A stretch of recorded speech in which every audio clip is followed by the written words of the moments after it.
I'm going to cover today how to spawn items in Divinity Original Sin 2 using the Norbyte Script Extender mod. There will be a bonus section about how to look up template IDs for items using another mod if you don't know the template ID.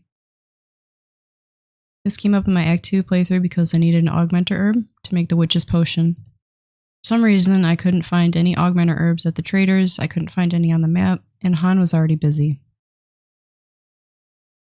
To get started, you're going to want to download the Script Extender mod. Go to github.com/Norbyte/OSI-tools/releases. Copy-paste the dxgi.dll file into your bin for your game. For me, this is on my H drive, Steam Library, Steam Apps, Common, Divinity Original Sin 2, def-ed, bin. In the same folder, create an OsirisExtenderSettings.json file.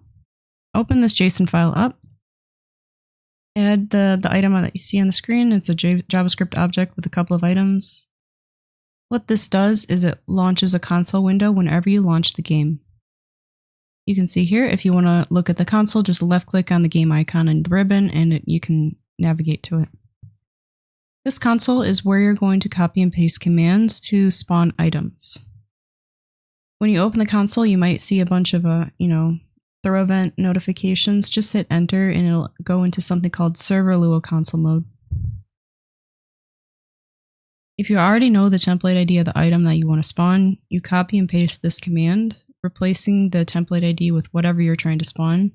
This will add the item quantity 1 to whichever character is currently active in your loaded game. However, if you don't know the item ID, I'm going to show you how to look it up. You're going to need to install another mod. This one is from the Steam Workshop. It's called EXIM. If you don't know how to access the Steam Workshop, go to your library in Steam. Left click on Divinity Original Sin 2, look on the rightmost side of the screen, Steam Workshop, visit this workshop. Look up EXIM, Character Importer and Exporter, and hit subscribe. Load your game. In the main menu, go to Mods. Move the EXIM mod to the very bottom of the load order using this down arrow, and then hit check to activate it, and then hit confirm. The next part might actually be the trickiest part. You're going to need to find a save file where you have the item that you're trying to spawn. Once you find that though, once you get that out of the way, you load that game and the EXIM mod will generate save and loading stones on each of your characters. Use the save stone on the character which has the item that you're looking to spawn. This will create a .char save file, most likely in a similar location as to where your save files are located. For me, this is on my C drive in Documents, Larian Studios, Divinity Original Sin 2 Definitive Edition, Osiris Data. Open up this char save file. I would recommend to do Control F and look for inventory, and then in inventory go through the items. Oops.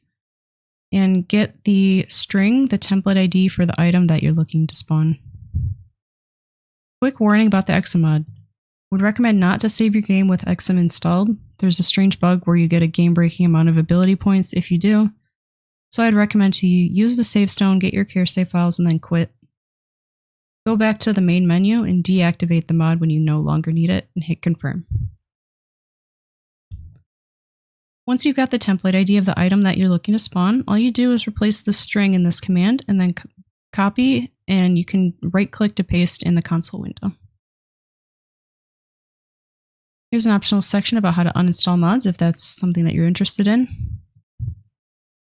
You've already deactivated the EXIM mod, but if you want to get rid of it completely, go to the Steam Workshop again and then look up the mod and hit unsubscribe.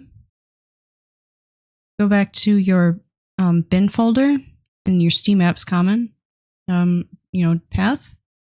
Delete the OsirisExtenderSettings.json file. This will prevent the console window from loading every time you load the game. And you can get rid of the Norbyte Script Extender mod by deleting the .dll file that we installed earlier. However, you might want to consider keeping it for quality of life mods. For example, I really appreciate the annoying NPC dialogue removed mod because I spent a lot of time in Driftwood. Many hours in Driftwood, and I do get a bit sick of hearing the same thing over and over again.